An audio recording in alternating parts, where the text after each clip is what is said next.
In 2023, the Cleveland Browns bust the little goblin they call the mascot down to Indianapolis to make an appearance on the Pat McAfee Show. What was he doing on the show? Well, for the past year, Cleveland has been hosting a fan vote to decide the design of their new official logo. The official logo of the Dog Pound. And according to the most official source Cleveland has to offer, the Dog Pound is the name of the bleacher section, being at the east end zone of the stadium. Cleveland! The story goes that Hanford Dixon, a cornerback for Cleveland at the time, gave his teammates the nickname Dogs as a term of endearment and camaraderie, and it evolved into a cats versus dog mindset, as he called it, with the dog being the defense constantly chasing the cat that was the offense. This immediately reads as the kind of name that only a man who gets hit in the head professionally would come up with, and it only makes sense that Cleveland would love the idea, coming from their best and brightest after all. Anyway, this would go on to lead the defensive linemen and linebackers to actively bark when they got a sack or made a tackle for a loss. And when fans joined in, Dixon and teammate Frank Minefeld put up a Dog Pound banner in front of the bleachers. We met at his condominium before a preseason game. Right. And him and I put our artistic penmanship to the first Dog Pound sign that ever went up on the you remember that? Yep. We just hung it on the fence and left it. This section had the lowest seating prices in the stadium, so naturally, as God sends his drunkest soldiers to occupy his most available seats, fans quickly became banned from bringing dog food to the stadium, putting it alongside eggs, batteries, and train safety regulations on the list of things you can't trust people in Ohio with. I remember coming down and seeing you guys on the field as a kid, and I would be like, I'd look on the ground, there'd be dog bones on the ground, there'd be batteries, there'd be everything on the ground. No, everybody on the opponent's side was fair game, but they would dump us with beer. If we ran up in here, they would throw beer on us. In 1999, when the Browns stumbled back into the NFL with an ego the size of Deshaun Watson's cap hit, A message to anyone who ever told a Cleveland joke or laughed at a Cleveland joke. You can now officially shut up! they launched this logo for the Pound, which pissed off a lot of fans because the Pound was seen as a corporate trademark now, and it was no longer the ragtag group of Cleveland fans happy as hell to be in the stadium, let alone to be watching their team. Since 1999, Cleveland has updated the logo when they gentrified the team's branding in 2015.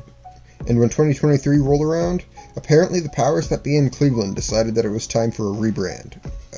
Again. So naturally, as any multi-billion-dollar corporation would tell you, fan submissions are a free and efficient way to generate good ideas. So naturally, the team launches. After several rounds of voting and fan submissions, Cleveland had 5 options to choose from. They are all different types of bad in my opinion, but if you've seen the thumbnail, you know what would go on to be the eventual winner. But it seems the Brown organization had at the very least a finger on the scale. Because although a month before the official announcement, Cleveland had this design as the winner of the official vote on their website, come announcement day.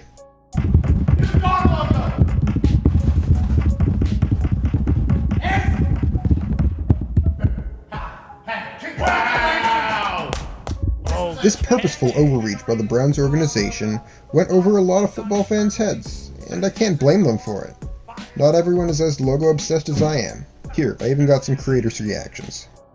The new Browns logo is good because it's better than their old logo, which was nothing. It was literally just the color brown. So that's an immediate upgrade. But in terms of like logo design, I think the only thing that matters is that somebody looks at the design and says it's cool.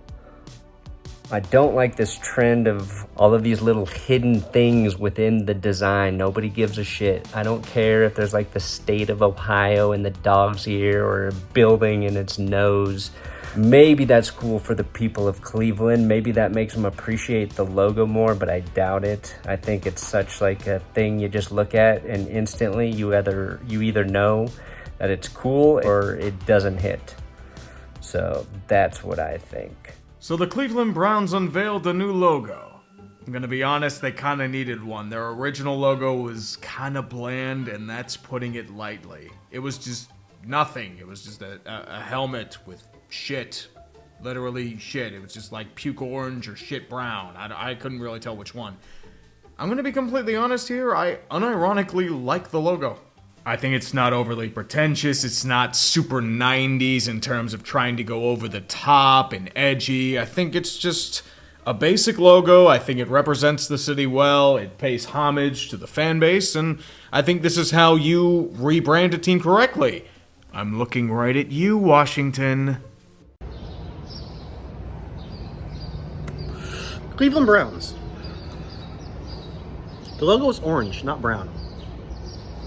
Those are my thoughts. But for me, it seemed like a crime against Cleveland. Born and raised in Pennsylvania, I'm a Pittsburgh fan through thick and thin. And a Denver fan, but that doesn't really fit my narrative at the moment, so ignore that. I've always seen Cleveland as a proud city, regardless of the amount of shit it takes. And my heart broke for them when they got the newest Predator under center in the AFC North. And upon seeing a clear decision being made by the public and a willful ignorance of it in the front office, feel for Cleveland again. A breakdown in symbolism is fun for a major logo, and lucky for me, Cleveland released one alongside their new logo. Thank God, because I wouldn't have gotten any of the shoehorned imagery ever. Ohio! I also found issue with the sheer complexity of the bottom half of the logo and the simplicity of the top. It creates questions about where the supposed light source is in the logo and where it's supposed to be hitting it.